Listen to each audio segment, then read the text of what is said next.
Shri S R Thakur प्रस्तुत इयत्ता 9वी विषय विज्ञान आणि तंत्रज्ञान भाग 1 द्वितीय सत्र परीक्षा उत्तरासह कृतीपत्रिका क्रमांक 2 गुण 40 वेळ 2 तास। विद्यार्थी मित्रांनो, व्हिडिओ आवडल्यास व्हिडिओला लाईक करा, शेअर करा आणि जर सबस्क्राईब केले नसेल तर सबस्क्राईब करा। द्वितीय सत्र परीक्षा इयत्ता 9वी विषय विज्ञान आणि तंत्रज्ञान भाग 1 गुण 40 वेळ 2 तास। प्रश्न क्रमांक 1 अ 1 रिकाम्या जागी योग्य शब्द लिहून विधान पूर्ण करा।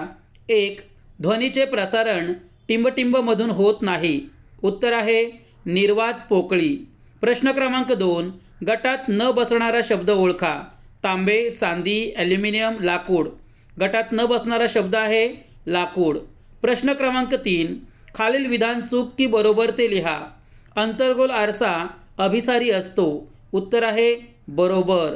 प्रश्न क्रमांक 4 रेणुसूत्र लिहा। 1 साधे मीठ NaCl, 2 खाण्याचा सोडा NaHCO3। प्रश्न क्रमांक 5 जोड्या जुळवा। अ स्तंभ ब स्तंभ। 1 लिपस्टिक, 2 घाम रोखणारा डिओ। ब स्तंभ अ 15% ॲल्युमिनियम, ब कॅरमाइन, क पॉलिमर रेझिन रंग। योग्य उत्तर आहे 1 लिपस्टिक, कॅरमाइन, 2 घाम रोखणारा डिओ, 15% ॲल्युमिनियम। प्रश्न क्रमांक 1 ब खालील पर्यायांपैकी योग्य पर्याय निवडून वाक्य पुन्हा लिहा। 1 पुढीलपैकी कोणत्या प्रकारची प्रतिमा पडद्यावर येत नाही। योग्य उत्तर आहे अ आभासी। प्रश्न क्रमांक 2 पाणी निर्जंतुक करण्यासाठी डॅश डॅश वापरतात। योग्य उत्तर आहे क ब्लिचिंग पावडर। प्रश्न क्रमांक 3 pH ची किंमत पुढीलपैकी किती असणारे द्रावण आम्लधर्मी असते। योग्य उत्तर आहे अ 6। प्रश्न क्रमांक 4 बल बरोबर। योग्य उत्तर आहे वस्तुमान गुणिले त्वरण। प्रश्न क्रमांक 5 ध्वनीचा कोन 30 अंश असताना परावर्तित ध्वनी परावर्तक पृष्ठभागाशी डॅश डॅश मापाचा कोन करतो। योग्य उत्तर आहे ड 60 अंश माप। प्रश्न क्रमांक 2 पुढील उपप्रश्न सोडवा। कोणतेही 5 गुण 10। प्रश्न क्रमांक 1 शास्त्रीय कारण लिहा। वर्गात निर्माण झालेला प्रतिध्वनी आपण ऐकू शकत नाही। उत्तर 1 प्रतिध्वनी वेगळा ऐकू येण्यासाठी ध्वनीच्या स्रोतापासून परावर्तक पृष्ठभागाचे अंतर कमीत कमी 17.2 मीटर असावे लागते। 2 वर्गात समोरच्या भिंतीमधील अंतर तसेच छताची जमिनीपासूनची उंची 17.2 मीटरपेक्षा कमी असते, त्यामुळे वर्गात निर्माण झालेला प्रतिध्वनी आपण ऐकू शकत नाही। प्रश्न क्रमांक 2 जरा विचार करा। कार्बन संज्ञा आहे सी आणि संयुजा 4। प्रश्न क्रमांक 3 जरा आठवा। स्फटिक जल असणारे क्षार पहिल्या चौकटीत इप्सम सॉल्ट आणि दुसऱ्या चौकटीत बेरियम क्लोराईड। प्रश्न क्रमांक 4 ध्वनीच्या वेगाला अनुसरून पुढील माध्यमांचा उतरता क्रम लावा। योग्य उतरता क्रम इथे दिलेला आहे। 1 ॲल्युमिनियम, 2 काच, 3 समुद्राचे पाणी आणि 4 ऑक्सिजन। प्रश्न क्रमांक 5 10 सेंटीमीटर लांबीची काठी 10 सेंटीमीटर नाभीय अंतर असलेल्या अंतर्वक्र आरशाच्या मुख्य अक्षावर ध्रुवापासून 20 सेंटीमीटर अंतरावर ठेवले आहे, तर अंतर्वक्र आरशाद्वारे मिळणारी प्रतिमा किती लांबीची असेल? विद्यार्थी मित्रांनो, हे उदाहरण सोडवण्याचा प्रयत्न करा। प्रश्न क्रमांक 6 फरक लिहा। अंघोळीचा साबण, कपडे धुण्याचा साबण। अंघोळीचा साबण 1 कच्च्या सामग्रीत चांगल्या दर्जाचे मेद आणि तेल वापरले जाते। कपडे धुण्याचा साबण कच्च्या सामग्रीत कमी दर्जाचे मेद व तेल वापरले जाते। अंघोळीचा साबण 2 अंघोळीचा साबण तयार करण्यासाठी पोटॅशियम हायड्रॉक्साईड वापरले जाते आणि कपडे धुण्याचा साबण यामध्ये 2 कपडे धुण्याचा साबण तयार करण्यासाठी सोडियम हायड्रॉक्साईड वापरले जाते। प्रश्न क्रमांक 7 रासायनिक अभिक्रिया पूर्ण करा। CH4 2O2 is equal to CO2 plus 2H2O plus उष्णता। Cl2 is equal to CH3Cl plus HCl। प्रश्न क्रमांक 8 उपयोग लिहा। सोडियम कार्बोनेट पहिला उपयोग कपडे स्वच्छ धुण्यासाठी आणि दुसरा उपयोग कागद आणि काच उद्योगात। प्रश्न क्रमांक 3 उपप्रश्न सोडवा। कोणतेही 5 गुण 15। प्रश्न क्रमांक 1 तक्ता पूर्ण करा. क्षार, वैश्विक दर्शकातील रंग, pH मूल्य आणि स्वरूप.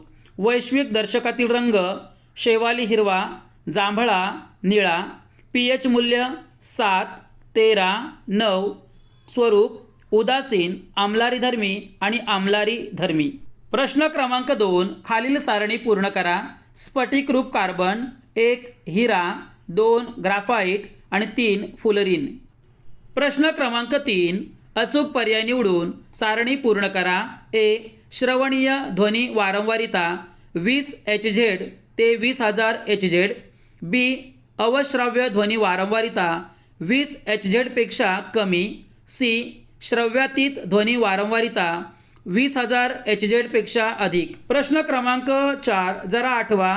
वस्तू, वापरण्यात येणारे आरसे, पेरिस्कोप, सपाट आरसा, रस्त्यावरील दिवे, बहिर्गोल आरसा, दाढी करण्यासाठी आरसा, अंतर्वक्र आरसा.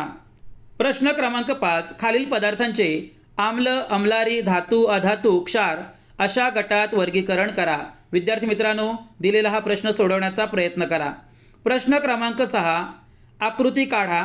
सोनार पद्धत. विद्यार्थी मित्रांनो, दिलेली आकृती काळजीपूर्वक पहा आणि अशीच आकृती आपण काढण्याचा प्रयत्न करा. प्रश्न क्रमांक 7 खालील चित्राबाबत स्पष्टीकरण लिहा. विद्यार्थी मित्रांनो, दिलेले चित्र हे मृत्तिकेचं चित्र आहे. मृत्तिका म्हणजे अकार्बनी पदार्थ पाण्यात मळून आकार देऊन भाजून तयार झालेला उष्णतारोधक पदार्थ होय.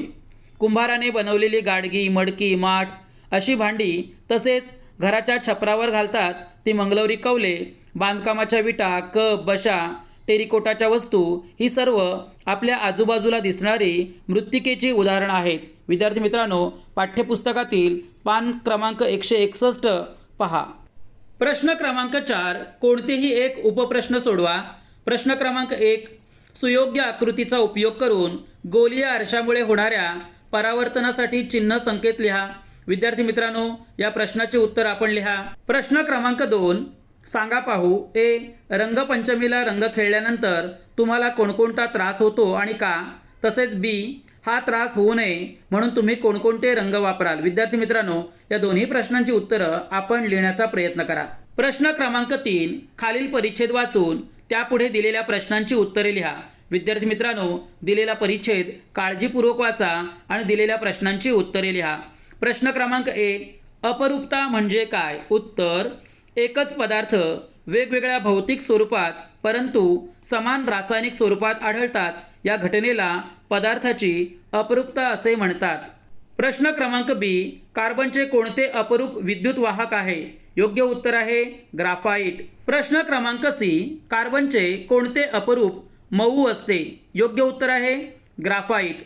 प्रश्न क्रमांक डी कार्बनचे कोणते अपरूप काच कापण्यासाठी वापरतात? योग्य उत्तर आहे काळा हिरा. प्रश्न क्रमांक ई कार्बनच्या कोणत्या अपरूपाची चतुष्कोनातील त्रिमितीय रचना असते? योग्य उत्तर आहे हिरा. विद्यार्थी मित्रांनो, हा पेपर केवळ सरावासाठी दिला आहे. हा पेपर सुंदर हस्ताक्षरात फुलस्केप पेपरवर लिहा. आपल्या या चॅनेलवर इयत्ता 9वीचे द्वितीय सत्राचे सर्व सराव पेपर उत्तरासह पाहायला मिळतील. डिस्क्रिप्शनमध्ये आपल्याला त्याबाबतच्या लिंक दिलेल्या आहेत, त्या काळजीपूर्वक पहा. विद्यार्थी मित्रांनो, असेच नवनवीन व्हिडिओ पाहण्यासाठी व्हिडिओला लाईक करा, शेअर करा आणि जर सबस्क्राईब केले नसेल तर सबस्क्राईब करा. धन्यवाद.